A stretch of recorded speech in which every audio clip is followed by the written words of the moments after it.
Let me start with the landscape that we find ourselves in. Southern Africa, for example, is richly endowed with mineral resources. It currently hosts 806 mining projects in the region, yet we see the world's richest 1% bagging almost 2/3 of new wealth that's coming in.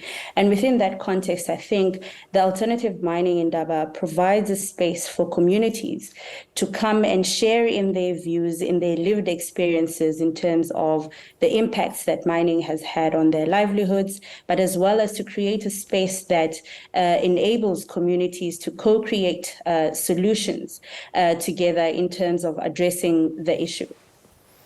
So why the theme, a just energy transition, unlocking community potential and participation?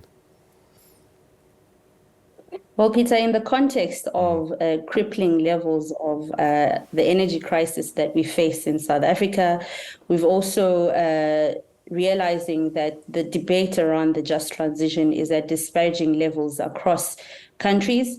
There's quite a need for communities to rally together to, first of all, build capacity in terms of understanding the impacts of a just transition, but not only looking at the negative aspects of it, but also embracing the positive aspects that come with that.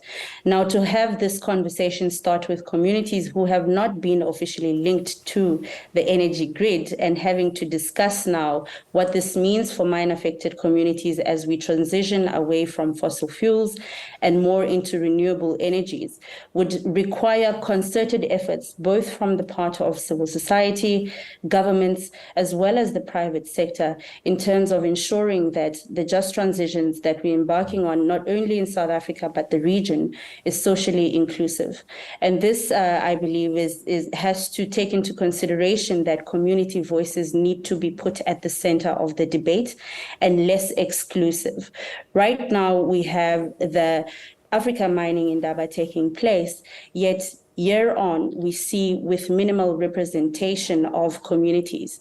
And I think this is time that communities rallied around this topic to ensure that we are pressing more for inclusivity.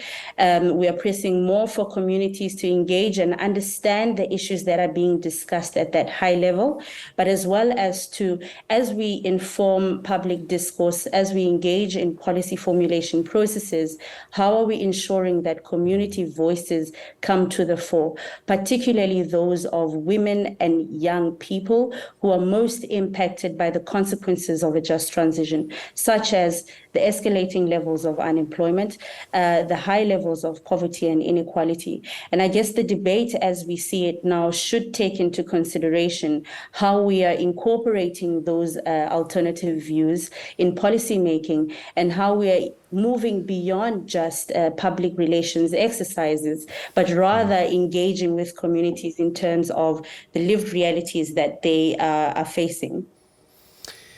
Are there any real benefits for, communities that are affected by mining by you holding such a conference?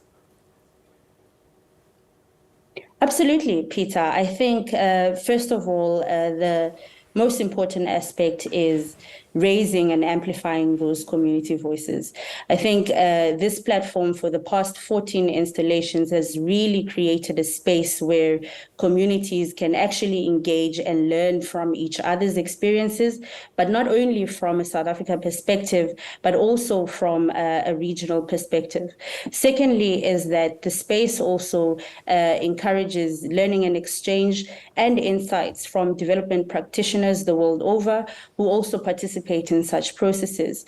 Increasingly, we're also seeing how communities have been empowered through various engagements with support from actors such as ourselves and others in terms of really building that capacity to engage in processes that work towards holding private power to account. We've seen some landmark developments as well with communities rallying around free, prior and informed informed consent. We've seen the successes with the victories that come with the Amadiba Crisis Committee in Kolobeni, who have actually changed the game in terms of how communities engage state power, how communities build understanding around these issues, how communities monitor mining companies' delivery on the social and labor plans. So I think a space such as this is quite beneficial because it not only works to empower communities with the capacity, tools to engage state power, but we've also seen how these collective decisions, these collective positions have translated into some good progress in terms of the victories we've seen with strategic litigation. Talking about engaging with the authorities, as the extractive industries and their stakeholders meet for this annual Mining Indaba, Oxfam's calling on non-state actors and civil society to reassert their voices, as you've been describing, on the impact of the industry on communities. How should this be done, though? I think there needs to be a dedicated approach towards fostering engagement and debate between mine-affected communities and private sector players. I also believe that a lot of effort has been placed towards ensuring that, government engages in community consultation processes.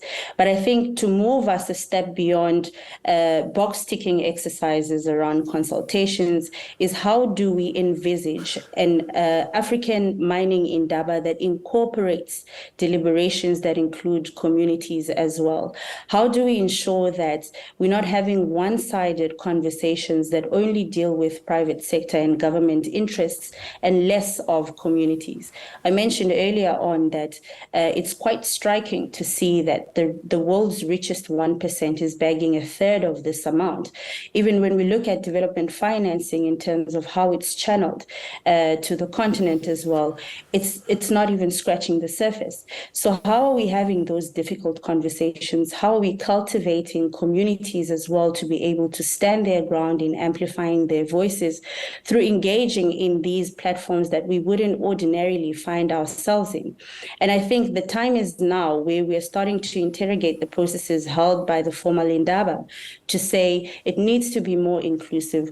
We can no longer have a conversation around transitioning from fossil fuels to renewable energy that isolates communities.